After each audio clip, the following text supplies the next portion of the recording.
Hey you guys, Charlie here. Welcome back to Conquering Kerbal Space Program. Here is the Kerbal alarm clock showing us that our ground-based transfer, our ground-based package is arriving in 38 days. I was going to zoom ahead to this, but contract time.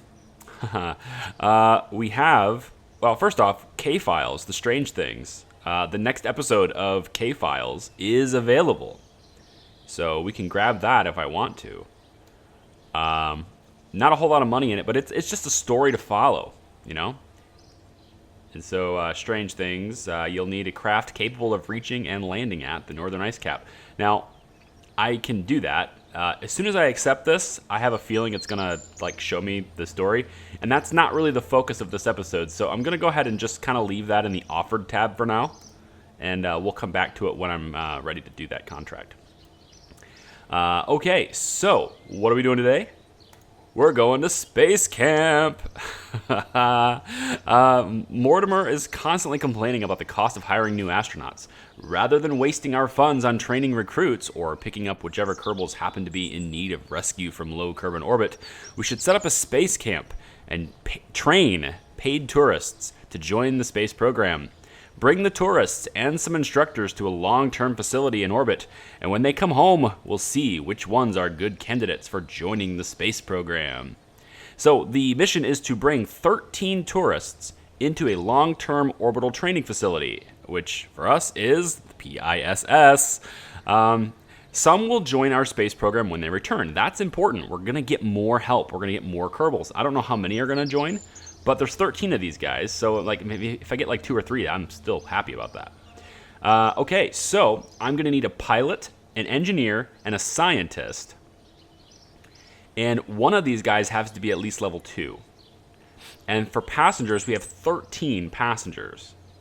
So that's going to be really cool. We have to get these guys, as well as our instructors, all on the same craft, and they have to be in orbit of Kerbin above 75,000 meters, and they have to remain there and live, aka life support, for 40 days. Okay, so that's what we're going to be doing. We're also going to be doing a little bit extra, okay? This is the space camp contract, but I also have another contract that says bring one tourist to visit the PISS. So I'm going to do that too. We're going to bring him along. It's an extra $72,000. And then there's this one here that says bring one tourist to Low Kerbin Orbit. Okay, well that's $31,000, which is not really worth taking him. I accepted this contract, and then I looked at this and went, oh crap, there's not a whole lot of money in that.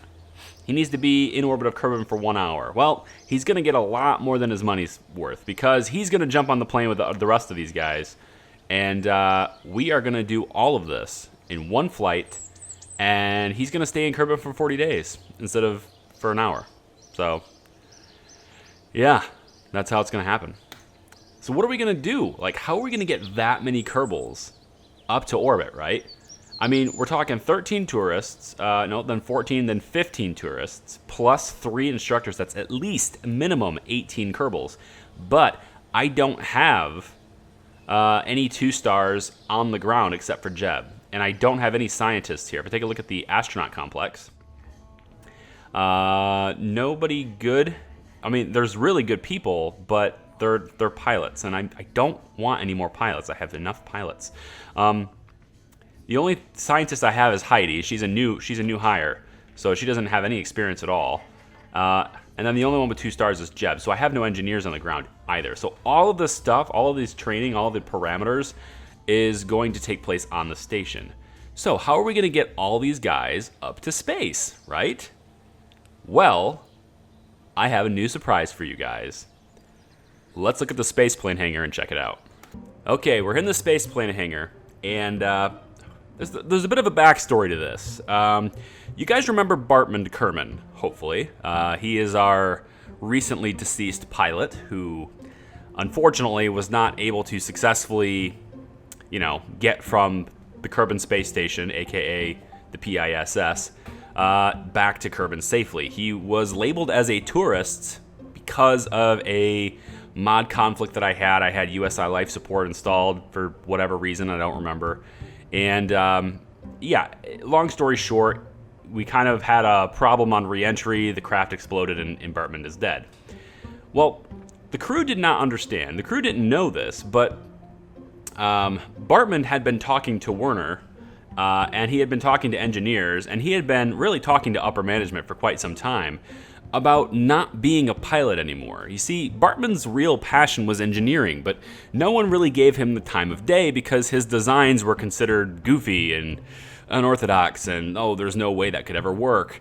And so Bartman was never really taken seriously as an engineer. Well, on his timely passing, one of the pilots who were running around through the locker room, emptying out his stuff and trying to clear it out for any new recruits that might come in the future, happened to stumble upon a small blueprint. And that blueprint was a craft. And it was odd because Bartman's designs were usually way out there. It was extreme. It was just, this nonsense. I mean, even for Kerbal standards, it was nonsense. He wasn't that good of an engineer, but this one was different, at least according to Werner when he saw it. And so the team set out to kind of take this seriously and really give it some thought and see if there was something to it. And with a few modifications, they've managed to come up with something that works really well for its intended purpose, which ironically is the exact same purpose that ultimately led to Bartman's death. And that purpose was a space plane that could carry tourists to and from the space station. He had been designing a plane that was capable of transferring a large number of Kerbals from Kerbin's surface to the space station and to come back, just like the Scimitar does with cargo. It's an SSTO for people. And his design looked like this. This is the PII Bartman S2. It is its entire purpose is to bring a large number of Kerbals to Low Kerbin Orbit, to High Kerbin Orbit, and also to Kerbin's moons. It has the Delta V to go all the way to Minmus and back if it needs to, but it will only be able to return from Minmus if it can dock with the Minmus station and refuel. But it is capable of getting there safely. Now, I say that it's capable because of how much Delta V it has, not because of my piloting ability to get it there. I have not tested this in space. I have only made sure that it has the capacity to get to space. And when I was thoroughly convinced that it does, and it does by a long shot, then I stopped flying it because I wanted to experience the first flight in space with this with you, rather than having it be there. So technically, I've flown it to test it, and I've done a lot of testing and tweaking and modify this and then fly again and modify this and fly again. Done a lot of that, and pretty satisfied with what we have here. So this is based on the S2 spaceplane parts. That's why the Bartman S2 is in the name. It features the S2 reusable pod, which has its own RCS or reaction control system right here. It's got its own thrusters built into the cockpit, which is pretty nice. It's also pretty efficient how it uses RCS. It's really efficient. So I like it. It's not very strong, but we have some additional thrusters on the top and bottom.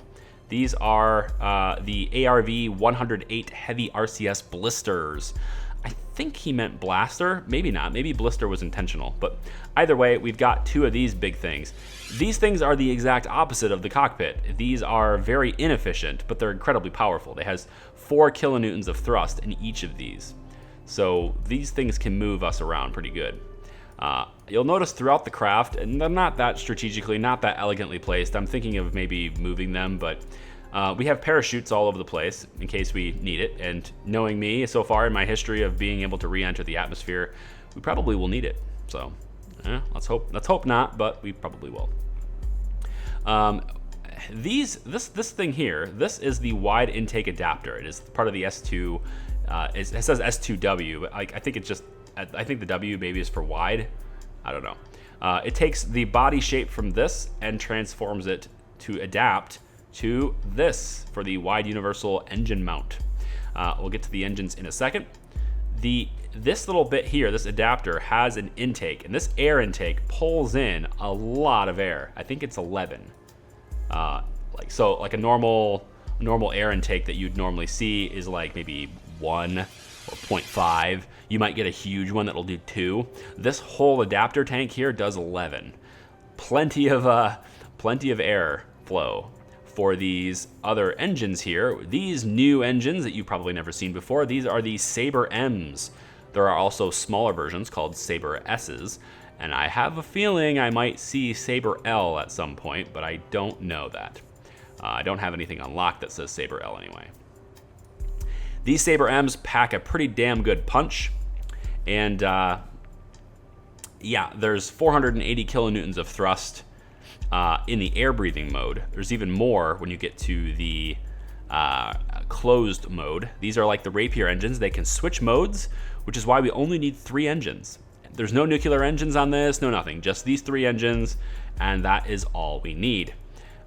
These adapters also hold a bunch of fuel. So this wide adapter here has this much liquid fuel and oxidizer, a lot, and this wide adapter also holds fuel in it as well, which is really convenient.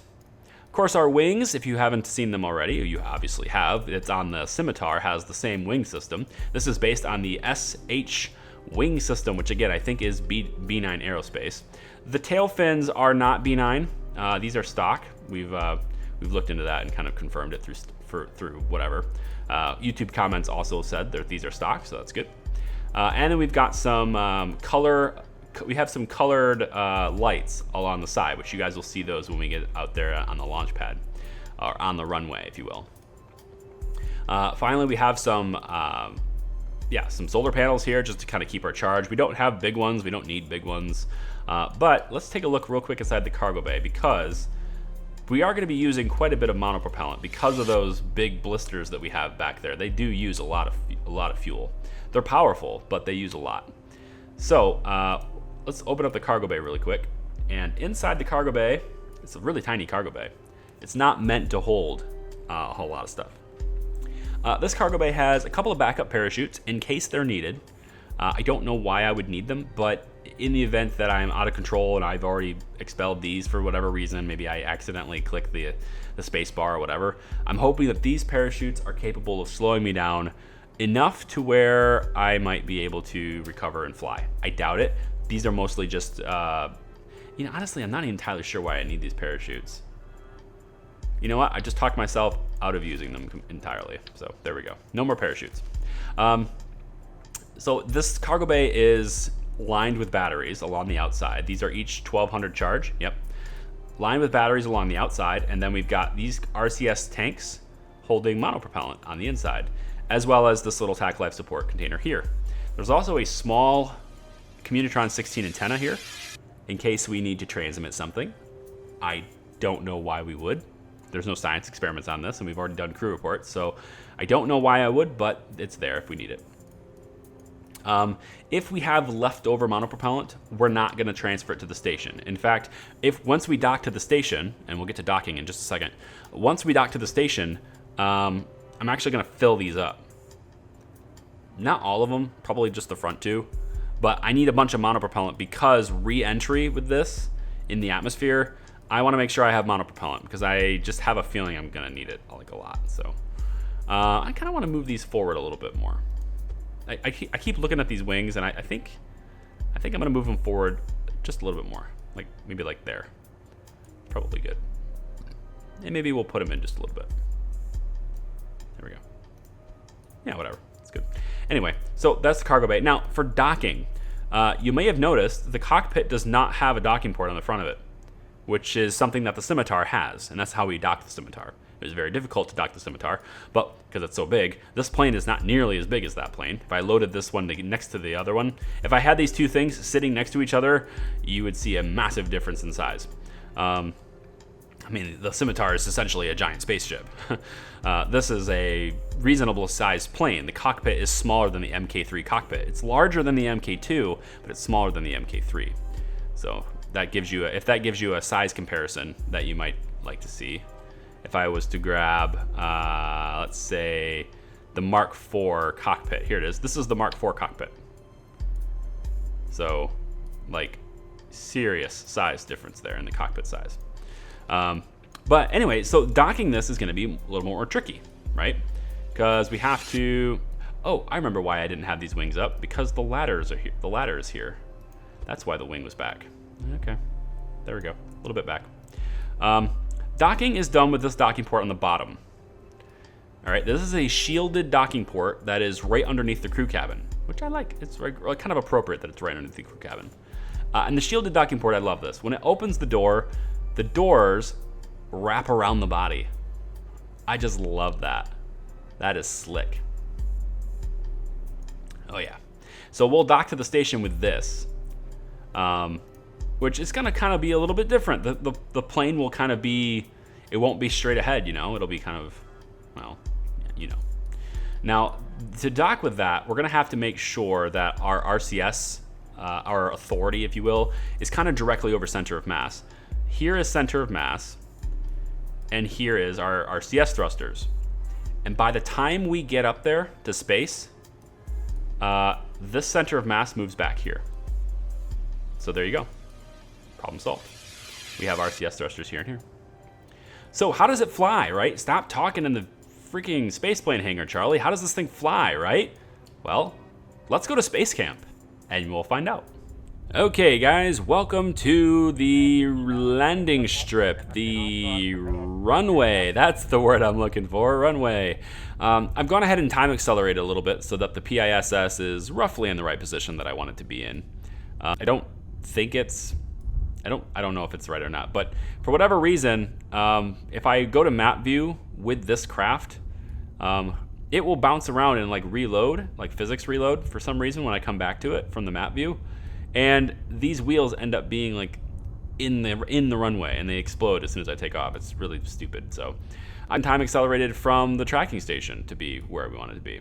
So we're not gonna look at map view until I'm in the air. But this window here is from Tourism Plus. This is a mod, our contract pack. It's a mod. It says we have 3 contracts for tourism. 13 passengers are going to Space Camp, which is fantastic. That's the whole purpose of this. This is great. Space Camp is going to take place on the PISS because it's the perfect facility to house them. It's great. We have 1 passenger who is going to be a tourist on the PISS, and we have 1 passenger that wants to go to Low Kerbin Orbit. Now, this guy here, all right, he's kind of a cheapo, all right? He's paying us 30 grand to go to Low Kerbin Orbit. Now, the board, all right, has pretty much decided on some minimums. You know, their financiers and everyone's, you know, the investors, they've kind of brought some minimums requirements for certain types of missions, and 30 grand is too low, right? We don't usually accept that, but we've been able to work out an arrangement, a deal with this particular guy's contract after we've already accepted it.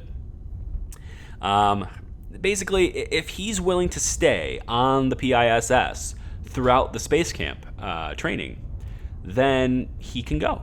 Otherwise, we have to decline his contract. So he is going to go up with us to space, because 30 grand is about what each one of these guys are paying to go to space camp. You know, we're able to do it for these guys because there's 13 of them at one time, so that makes it economically worth it.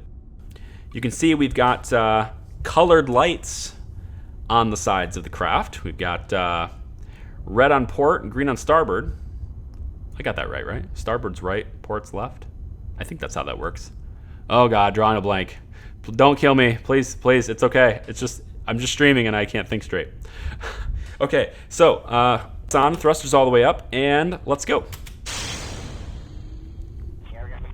And the engines fire. It's super quiet. Take the brakes off.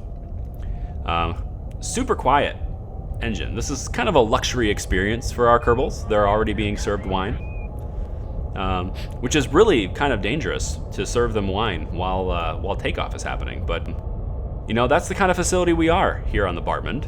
We are a very classy, very high-end establishment here, and yeah, that's what we do here at the Pryor Interstellar Incorporated / Kerbin Space Center. We treat our guests well. And as the PII Bartmond S2 makes its maiden voyage, its very first contract, it's also first time into space. As it lifts off the runway, we see the final resting place for Bartmond Kerman as he can observe his wonderful work in engineering at work, or his design. He can see how successful his design has become and how stubborn his landing gear is. It won't go up. Up we go. So we're gonna pick ourselves up here pretty high. we're gonna pick the nose up because this thing basically just goes kind of straight up. It's got so much thrust that there's no way, you don't lose control. And even going up at like 50 degrees, like it just holds steady at 50 degrees. And not only will it keep climbing and stay stable, but it will continue to accelerate while it does it. So plenty of thrust in this bad boy, man.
Oh my gosh, you guys. Like, something's not right with this. Like, oh my gosh, look at this frame rate.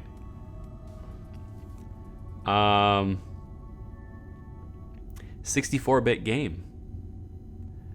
And I know that doesn't have anything to do with frame rates.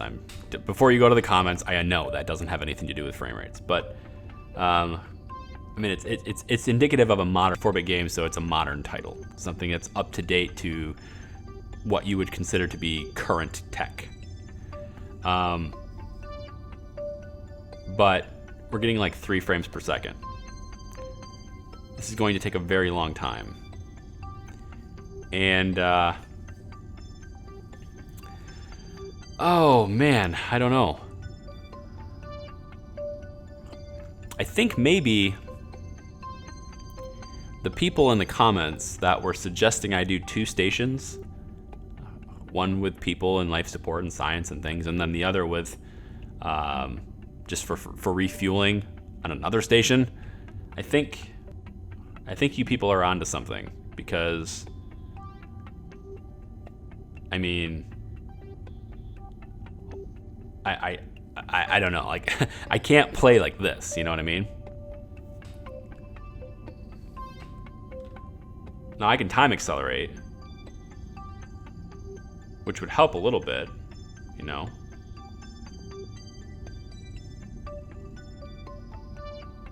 But it's still not gonna help enough.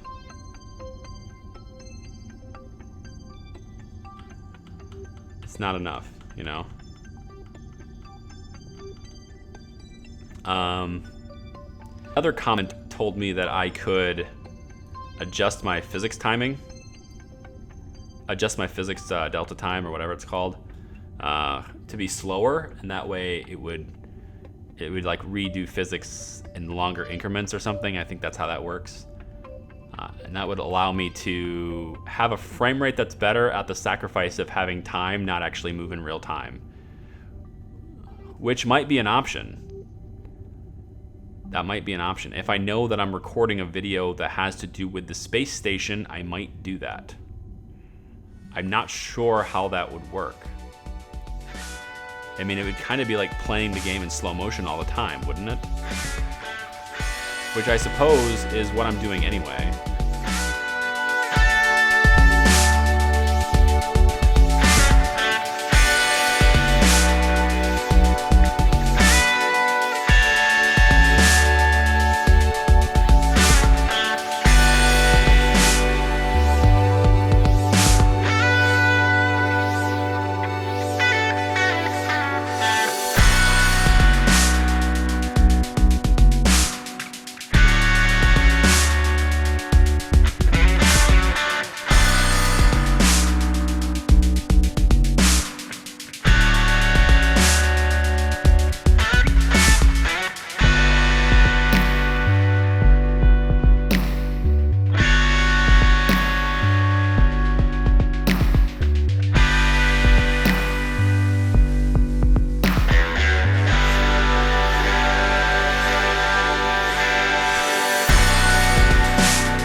Holy crap. Well, it wasn't hard, it was just really lengthy. I've been sitting here for an hour and a half to dock this thing. And that's a lot because we got into space and like got into orbit in 10 minutes. So it took and we rendezvoused with the craft from orbit at 6 kilometers away. So that took a long time. But we're in. Our everything is docked to the station right there, and we're looking good. It looks like I have it adequately spaced, at least somewhat. Space camp time, I think anyway. Not sure how that works. Let me, where's the contract? Probably right here. All right, active contracts. So, bring one tourist to visit PISS. We've done that. He has to be here for 4 hours, but oh, he's only paying us $72,000. I thought it was $90. Oh well, whatever. He gets a better value. Let's see what else. Bring one tourist to Low Kerbin Orbit. He needs to be in space for 1 hour. And then space camp. Let's take a look at this requirements for space camp. Oh yeah. All the way across the board. Now, space camp, right? 40 days. Actually, they're not paying us 30 grand a piece. They're paying us like 8 grand a piece.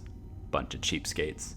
What a bunch of kids. But we do get some Kerbals in the end anyway, which you could argue is worth a couple $100 grand. You know, for the sake of like the comparison to how much it costs to actually purchase them and hire them, I guess you could say. My game is currently using 14 gigabytes of RAM. That's what my task manager says, RAM. I'm kind of thinking this null reference exception. I don't know why I keep saying exemption. It's weird. I don't know why this null reference is here. I don't know what component it's trying to call, but I think it's also contributing to a memory leak because, yeah, 14 gigabytes of RAM seems a bit high to me. But yeah, we're here. This plane docks pretty well to the station. It kind of looks pretty good too. I think it looks cool. Doesn't that look cool? It's like a plane just hanging out right there. Yeah, I think that's cool. It's a little slanted, but whatever. And the way I have these spaced out, this plane, but still dock. Let me see if I can get the frame rates being bad. It's hard to do this. You could still dock something to this port, right? Oh, like barely, not really. The wing would be in the way. But if like this plane is docked, because this plane's gonna be here for 40 days, so you know whatever, it'll be here for a while. But with this plane docked, I mean, you could still use these ports. That's not in the way, unless it's another plane, and then the wings might be a problem. The wings might hit each other. Maybe a smaller plane. I don't know. I was considering doing like 2 other nodes. Skipping again. I'm trying to rotate the camera. I probably should stop doing that because that's a habit. I rotate the camera a lot, so maybe I just take my hands off the mouse. But anyway, so the Kerbals are here in Space Camp. Now, I probably will lose life support resources, right? How long can they survive up here? 123 days is what it says. There's 26 people on the station. Okay, so oxygen is going up. Okay, we're losing some food. Yeah, oxygen supply is actually going up. Yeah, see the supplies, the counters? The counters are going up. Wow, that's a bit broken. I think that's a bit too much. I think that's a bit broken. Well, broken or not, that's just kind of the way it is. I have a question for you guys, and I'm going to leave it in the description down below because I think it takes a little bit too long for me to explain on video. So open up the description and read the area that says big question or has question on it. And then tell me what you think about that, the answer to that question down below. It has to do with a solution that I think will solve a lot of our frame rate problems with the station, but it kind of involves something that I would normally consider to be cheating. I think there's a way to get around it in terms of it actually being like a cheat. And there's more details about that in the description down below. So let me know your thoughts on it. If you agree, I'll probably go ahead and try and pursue it. If you disagree, I won't do it, and I'll try to find just a way around it so that I won't have it. But also, if you are a programmer and you're familiar with Unity, if you have a few moments of your time, or if you have some spare time that you'd like to maybe volunteer really quick, and maybe it's really quick, maybe it's not, I don't know. I have all these null reference exceptions are really slowing down the game, and those are the reason why the game makes my audio skip and my video skip. It's those. There's like thousands and thousands of them being thrown every single time I load any craft. So if you have experience with this and you think you might be able to volunteer a little bit of your time, I'll throw you my save file, and if you just want to comb through it and see what you think, maybe we can figure out a way to solve it in my mod list and all that stuff. Contact me. You can reach me at pryormedia.net with the contact form that's there, or you can find me on Facebook or Twitter and message me there. Links in the description down below. But that's pretty much all I have today, guys. Thanks for watching. Give me a like if you like the video, and if you're not subscribed already, consider doing so because it really helps the channel. I love seeing that number go up, and just knowing that the community around this experience of making videos on YouTube is getting bigger, it just warms my heart, and it makes me really, really enjoy doing it every single time. It makes me want to do more. So anyway, thanks for watching, and I'll see you next time. Bye.